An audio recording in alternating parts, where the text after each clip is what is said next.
جب مجھے اپنے دل میں یاد کرتا میں بھی اسے اپنے دل میں یاد کرتا ہوں. جب میرا بندہ کسی محفل میں میرا ذکر کرتا ہے میں اس سے کہیں بہتر محفل میں اس کا ذکر کرتا ہوں. اللہ کی محفل تو ملائے اعلیٰ کی ہے، ملائکہ مقربین کی ہے. بہرحال اللہ کو تم اپنے دل میں مستحضر رکھو، اللہ تعالیٰ تمہیں بھی یاد رکھے گا. دوبارہ فرمایا احفظ اللہ تجدہ امامک تجاہک، اللہ کو یاد رکھو تو اپنے سامنے موجود پاؤ گے. جب چاہو دعا کرو تو احفظ اللہ تجدہ امامک یا تجاہک، اپنے سامنے موجود پاؤ گے. اذا سألت فاسأل اللہ، اب آ گیا وہ مرکزی مضمون. دیکھو جب مانگو اللہ سے مانگو، غیر اللہ کے سامنے ہاتھ دراز کرو ہی مت. ایک حدیث میں آتا یعنی حرام نہیں ہے، دنیاوی قواعد اصول قوانین کے تحت کسی سے مدد چاہنا، کوئی سوال کرنا حرام نہیں ہے. آپ سوال کریں، مدد لیں، اسی پر دنیا قائم ہے، ایک دوسرے کے ساتھ تعاون کے ساتھ. لیکن اونچا مقام کیا ہے؟ کسی سے سوال مت کرو سوائے اللہ. یہاں تک کہ جوتے باندھنے کا تسمہ تمہیں درکار ہے تو بھی کسی سے مت مانگو، اللہ سے مانگو. کیا پتہ اللہ کس کے دل میں ڈال دے اور وہ آ کے تمہیں تسمہ پیش کر دے. ہوتا ہے ایسا، بسا اوقات ہوتا ہے. جو اللہ کے ساتھ لو لگا کر رکھنے والے ہیں ان کے تو ایسے واقعات ہوتے ہیں کہ دل میں ایک بات آئی اور اس کے بعد وہی بات جو ہے وہ کوئی شخص آ گیا اور اس نے وہ بات پوری کر دی. کیونکہ لوگوں کے دل جو ہے وہ تو اللہ کے دو انگلیوں کے مابین جو چاہتا پھر دیتا ہے. کیا پتہ اللہ کسی فرشتے کو انسانی شکل میں بھیج دے. آتا ہے فرشتہ، آتا ہے انسانی شکل میں، آتا ہے آپ کی تکلیف کو رفع کر دے، آپ کی ضرورت کو پورا کر دے. اسی سے مانگو، کسی اور سے مانگو. یہ ہے توحید کا لب لباب. یوں سمجھیے اسلام کی جڑ کیا ہے؟ ایمان.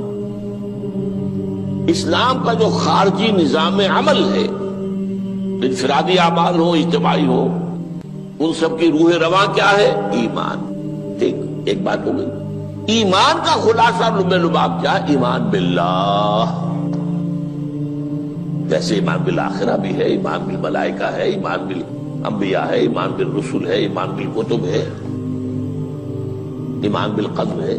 لیکن اصل ایمان، اسی لیے ایمان مجمل میں آپ کو معلوم ہے کسی اور چیز کا ذکر نہیں. آمنت باللہ کما ہوا باسمائہ وصفاتہ وقبلت جمیع احکامہ اقرار باللسان وتصدیق بالقلب. یہ ایمان مجمل ہے. اجمالی طور پر ایمان اس کا نام ہے. ہاں مفصل تفصیلی طور پر آمنت باللہ وملائکتہ وکتبہ ورسلہ والیوم الآخر والقدر خیرہ وشرہ من اللہ تعالی. تو اسلام کی جڑ ایمان، اور اسلام کا سارا جو نظام عمل ہے، چاہے انفرادی اعمال ہو چاہے اجتماعی، ان سب کی روح رواں ایمان. اور ایمان کا خلاصہ ایمان باللہ. اور ایمان باللہ کا اصل حاصل وہ ہے جو اس حدیث میں آ رہا. اس کے دو ہیں تقاضے. عبادت صرف اسی کی، استعانت صرف اسی سے. اس لیے میں نے سورہ فاتحہ کا تذکرہ شروع میں کیا. یہ عبادت کا جوہر ہے، عبادت کا جو ہے یہ ایمان کا حاصل. عبادت صرف اس کی ہے اور استعانت صرف اس سے. استعانت ہی میں سوال بھی آ گیا، یہ بھی مدد ہے. آپ کسی سے کچھ مدد مالی چاہ رہے ہیں یا کوئی اور مدد چاہتے ہیں، کسی کام میں مدد چاہتے ہیں، جیسے میں نے کہا تھا کہ سفارش کرانا چاہتے ہیں، یہ بھی مدد ہے. وَإِذَا اسْتَعَنْتَ فَاسْتَعِنْ بِاللَّهِ. اور جب مدد مانگو صرف اللہ سے مانگو. اور وہ سارے الفاظ یاد کر لیے: استدعاء، استعانت، استغاثہ. یہ جو غوث اعظم سے استغاثہ کیا جاتا ہے یہ تو شرک ہے. استغاثہ اللہ سے، دعائی اللہ کی.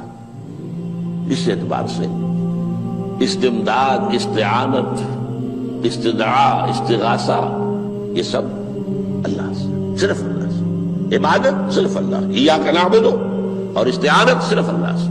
مانگو صرف اللہ سے، جب مدد طلب کرو صرف اللہ سے، اور جان لو اگر تمام لوگ جمع ہو کر تمہیں کوئی فائدہ پہنچانا چاہے نہیں پہنچا سکتے، الا بشیء قد كتب اللہ لك وان اجتمعوا على ان يضروك بشیء لم يضروك الا بشیء قد كتب اللہ علیک، اگر سب مل کر چاہے تمہیں کوئی نقصان پہنچا دے نہیں پہنچا سکتے مگر وہی کچھ جو اللہ نے تمہارے لیے لکھ دیا۔ اب بتائیے خوف کی جڑ کٹ جائے گی کہ نہیں؟ یہ جو ایمان جو ہے یہ خوف اور حزن دونوں سے نجات دلانے والی بات ہے۔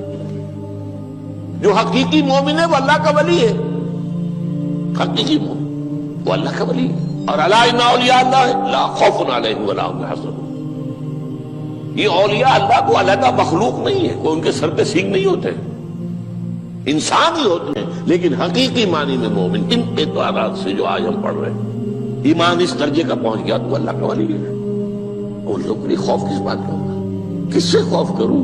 اس کے ہاتھ میں کچھ ہے ہی نہیں، اور اگر کچھ اللہ نے میرے لیے لکھ دیا وہ آ کر رہے گا، چاہے میں لاکھ گڑ گڑاؤں اس کے سامنے کہ مجھے چھوڑ دے، اگر اللہ نے لکھا وہ آیا وہ تو آئے گا، تو کاہے کو اس کے سامنے گڑ گڑانا، کاہے کو جبرسائی کرنا اس کے سامنے، اور کسی کے ہاتھ میں کچھ ہے ہی نہیں، میرا خیر ہے ہی نہیں، کاہے کو خوشامد کرو اس کی۔ اور سنیے، رفعت الاقلام، دیکھو نوجوان، قلمیں اٹھا لی گئی ہیں، وجفت الصحف، اور جو رجسٹر ہیں صحیفے ان کی سیاہی خشک ہو چکی ہے۔ یہ ہے وہ اللہ کا علم، اس میں ہر شے لکھ دی گئی ہے، اس کی قلم اٹھا لیے گئے۔ جیسے آپ کو معلوم ہے امتحان ہوتا تھا، 3 گھنٹے ختم ہو گئے، اسٹاپ رائٹنگ، بس اب قلم رک جانا چاہیے۔ وہ قلم تو تقدیر کا کاتب جو ہے وہ قلم اس کا اب اٹھا لیا گیا، اور جو صحیفے جن پر کے لکھا گیا وہ خشک بھی ہو گئے۔ یہ تو روایت ہے جو امام ترمذی نے جس کو روایت کیا، یہ متن ان کا ہے جو ہم نے پڑھا ابھی، اور ان کا قول یہ ہے کہ یہ حدیث حسن صحیح ہے، لیکن یہی روایت اور انہی راوی سے عبداللہ ابن عباس سے رضی اللہ تعالیٰ عنہما اور بھی محدثین نے کی ہے، تو اس میں سے ایک اور متن جو ہے وہ یہاں پر امام نووی نے دے دیا ہے۔ احفظ اللہ تجدہ امامک، یہ تو پہلا وہ ٹکڑا تھا، وقت جاہک تھا، یہاں امامک ہے، امام مطلب ایک ہی ہے، اپنے سامنے پاؤ گے۔ اللہ کی حفاظت کرو، اللہ کو دل میں، اللہ کی یاد کو محفوظ رکھو، گویا کہ اللہ کو مستحضر رکھو۔ ذکر اللہ کے معنی کیا ہے؟ استحضار اللہ فی القلب، یہ ذکر اللہ ہے۔ جنہیں ہم ذکر سمجھ بیٹھے ہیں وہ ذکر کے ذریعے ہے۔ اقیم الصلاۃ لذکری، نماز قائم کرو میری یاد کے لیے، نماز ذریعہ ہے یاد کا۔ یہ علیحدہ بات ہے کہ آپ نے 17 رکعتیں بھی پڑھ لی ہو عشاء کی اور یاد آپ کو آئی ہی نہیں کوئی، آپ تو ایک میکینیکل انداز میں جو ہے وہ اٹھک بیٹھک کر رہے ہیں اور آپ کی زبان سے کچھ بھی نکل رہا ہے، تو اس کا آپ کے شعور سے، دل کی گہرائی سے کوئی رابطہ ہے ہی نہیں، وہ ذکر تو نہیں ہوا۔ ہاں نماز فرض تھی وہ ادا ہو گئی، آپ کی ایک فرض ادا ہو گئی۔ تو جنہیں ہم نے ذکر سمجھا وہ ذرائع ذکر ہے، اللہ اللہ سبحان اللہ سبحان اللہ زبان سے، یہ تاکہ اس کے نتیجے میں وہ ذکر حاصل ہو جائے۔ استحضار اللہ فی القلب، ذکر کے معنی ہے استحضار اللہ فی القلب۔ تعرف الی اللہ فی الرخاء، اور دیکھو کشادگی کے وقت میں تم اللہ کو یاد رکھو، اللہ کی طرف رجوع کیے رہو، بھول نہ جاؤ۔ وہ نہ ہو جو کبھی کہا تھا، بہادر شاہ ظفر کے اشعار میں سے بہت زور کا شعر ہے، ظفر آدمی اس کو نہ جانیے چاہے کتنا ہی ہو فام و زکا، جسے عیش میں یاد خدا نہ رہی، جسے تیش میں خوف خدا نہ رہا۔ وہ ہے کشادگی کی حالت میں، جبکہ تمہارے لیے کشادگی ہے، اللہ کی طرف رجوع کیے رکھو۔ یعرف کا فی الشدہ، تو اللہ اپنی توجہ تم پر رکھے گا شدت کے وقت میں، جب تمہیں کوئی تکلیف ہے اس تکلیف کو تم پر آسان کر دے گا۔ تکلیف تو آنی ہے، لکھی ہوئی ہے، وہ تو آئے گی، لیکن یہ کہ اللہ تعالیٰ اس کی شدت کو، ایک ہی چیز ہے جس کو ایک انسان بہت شدت کے ساتھ محسوس کر رہا ہے، دوسرا آدمی اتنا نہیں محسوس کر رہا ہے، احساس کا معاملہ ہوگا نا۔ وہ تو اصل میں اگر انسان کی نرز کٹی ہوئی ہے تو احساس ہوگا ہی نہیں، سرے سے ہی نہیں ہوگا۔ تو اس اعتبار سے اللہ تعالیٰ تمہارے لیے وہ شدت کی کمی کر دے گا۔ وَاعْلَمْ أَنَّمَا أَخْطَأَكَ لَمْ يَكُنْ لِيُصِيبَكَ، اور جان لو جو چیز تم سے چھوٹ گئی ہے، رہ گئی ہے، وہ ہرگز تمہیں ملنے والی نہیں تھی۔ اب آپ نے کسی ملازمت کے لیے درخواست دی ہے، درخواستیں مانگی گئی ہیں، اپنی سی محنت کر لی، نہیں ملی ملازمت، اب آپ بیٹھے ہوئے افسوس میں، رنج میں، غم میں، فلاں نے یہ کر دیا، فلاں نے یہ کر دیا، وہ فلاں جو ہے بڑی تکڑی سفارش لے آیا تھا، فلاں نے رشوت دے دی۔ چھوڑو میاں اس کو، وہ تمہارے لیے نہیں تھی۔ کاہے کو اپنے ذہن کے اندر یہ کھچڑی پکا رہے ہو بیٹھے ہوئے؟ خواہ آپ شاید سوء ظن میں بھی مبتلا ہو رہے ہو، کسی نے نہ رشوت دی اور آپ سمجھتے ہو کہ رشوت دی ہے اس نے۔ یہ ساری چیزیں جو ساری سیئات، ان کی جڑ کٹ جائے گی۔ وَاعْلَمْ أَنَّمَا أَخْطَأَكَ لَمْ يَكُنْ لِيُصِيبَكَ وَمَا أَصَابَكَ، اور جو چیز تم پر آ گئی، لَمْ يَكُنْ لِيُخْطِئَكَ، ہو ہی نہیں سکتا تھا کہ وہ تم پر نہ۔ یہ کر لیتا تو ہو جاتا، شاید یہ کر لیتا، میں نے ٹیکا پہلے لگوا دیا ہوتا تو یہ بات نہ ہوتی۔ بھائی وہ جو ہونا تھا وہ ہونا تھا۔ اب یہ وہ چیز ہے جس سے انسان میں کیفیت پیدا ہوتی، تسلیم و رضا۔ ہم بھی تسلیم کی خو ڈالیں گے، بے نیازی تیری عادت ہی صحیح، اے اللہ جو تو نے چاہا مجھے قبول ہے۔ اسی لیے میں نے آپ کو آیتیں سنائی سورہ تغابن کی، ما اصاب من مصیبت الا باذن اللہ، کوئی مصیبت نہیں آتی مگر اللہ کے اذن سے۔ وَمَن یؤمن باللہ یہد قلبہ، جو اللہ پر ایمان رکھتا ہو اللہ اس کے دل کو ہدایت دے دیتا ہے۔ ہدایت کس بات کی؟ تسلیم و رضا۔ سر دوستاں سلامت کے تو خنجر آزمائی، نہ شبد نصیب دشمن کے شبد ہلاکے تیغت۔ اے اللہ تیری طرف سے ہے، مجھے قبول ہے، اور بظاہر مجھے تکلیف ہو رہی ہے لیکن یقیناً اس میں میرا کوئی خیر ہے۔ بیدک الخیر، تیرے ہاتھ میں تو خیر ہی خیر ہے، جو بھی تیری طرف سے آئے۔ سر تسلیم خم ہے جو مزاج یاد میں، اور یہ مضمون جو ہے زیادہ بڑے پیمانے پر سورہ حدید میں آیا ہے۔ ما اصاب من مصیبت فی الارض ولا فی انفسکم الا فی کتاب من قبل ان نبرأھا، کوئی مصیبت نہیں آتی نہ تمہاری جانوں میں نہ زمین میں زلزلہ آ جانا، سیلاب آ جانا، کچھ اور زمین کا دھنس جانا، یا یہ ہے کہ تمہاری جانوں میں کوئی بخار ہو گیا، کوئی اور تکلیف ہو گئی، اچانک معلوم ہوا کہ انسان جو کینسر ہے، اور کینسر بھی اب 3rd سٹیج کو پہنچ چکا ہے، لیکن جو بھی آیا ہے وہ اللہ کے علم کی کتاب میں پہلے سے لکھا ہوا ہے۔ فی کتاب من قبل ان نبرأھا، یہ کتاب میں درج ہے اس سے پہلے کہ ہم اسے ظاہر کریں۔ اس کا نتیجہ کیا نکلنا چاہیے؟ لیکن لا تأسوا علی ما فاتکم ولا تفرحوا بما آتاکم، افسوس نہ کیا کرو جو تم سے جاتا رہے، چھوٹ جائے، کوئی عزیز فوت ہو گیا، کوئی موقع ہاتھ سے نکل گیا، ارے بھائی میں چوک گیا، بڑا موقع تھا، آپ اس پر افسوس کر رہے ہیں؟ نہیں، جو چیز دیکھیں لا تأسوا علی ما فاتک ولا تفرحوا بما آتاک، جو اللہ تمہیں دے دے اس پر اتراؤ مت۔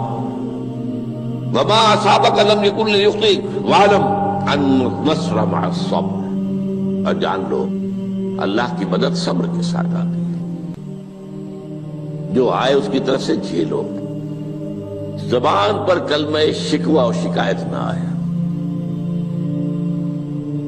اللہ سے شکایت نہ آئے، تسلیم و رضا، جو تیری رضا ہے۔ تیری صحت ہمیں منظور ہے لیکن اس کو، مولانا محمد علی جوہر ایک مرتبہ جیل میں گئے، ایک بیٹی بیمار ہوئی، فوت ہو گئی، اس کے بعد دوسری مرتبہ پھر جیل میں گئے، دوسری بیٹی کو وہی بیماری ہوئی، جیل میں اطلاع ملی کہ بیٹی کو یہ بیماری ہو گئی ہے، تو خط لکھا ہے اشعار کی شکل میں، کا آخری شعر یہ ہے: تیری صحت ہمیں منظور ہے لیکن اس کو نہیں منظور تو پھر ہم کو بھی منظور۔ ہم تو چاہتے ہیں میں بیٹی کے تجھے شفا ہو جائے، اسے منظور نہیں تو پھر ہمیں بھی منظور۔ وَاعْلَمْ أَنَّ النَّصْرَ مَعَ الصَّبْرِ وَأَنَّ الْفَرَجَ مَعَ الْكَرْبِ۔ فرج، فراخی، کھل جانا کسی چیز کا، یہ ہے کرب کے ساتھ، تکلیف کے ساتھ، تکلیف ہوتی ہے ساتھ۔ اللہ نے قانون بنایا ہے دنیا کا۔ اب آپ اندازہ کیجئے بچے کی ولادت میں ماں کو کتنی تکلیف اٹھانی پڑتی ہے۔ آج کل تو فیشن ہو گیا ہے، سیدھے سیدھے جاؤ، آپریشن کراؤ، تکلیف سے بچ جاؤ، لیکن یہ ہے کہ یہ بھی آپ کے علم میں ہوگا، وہ ساری تکلیف جیسے ہی بچے کو لا کر ماں کے برابر لٹایا ہے، ساری تکلیف ختم، پھر جو راحت اس سے میسر آتی ہے۔ ان الفرج مع الکرب وان مع العسر یسرا، اسی لیے میں نے وہ آیتیں بھی پڑھی تھی، ان مع العسر یسرا، ان مع العسر یسرا۔ اس دنیا میں یہ اللہ نے نظام بنایا ہے، سختیاں جھیلنی ہی ہوں گی۔ لقد خلقنا الانسان فی کبد، ہم نے انسان کو پیدا کیا مشقت کے اندر، مشقت تو کرنی پڑے گی۔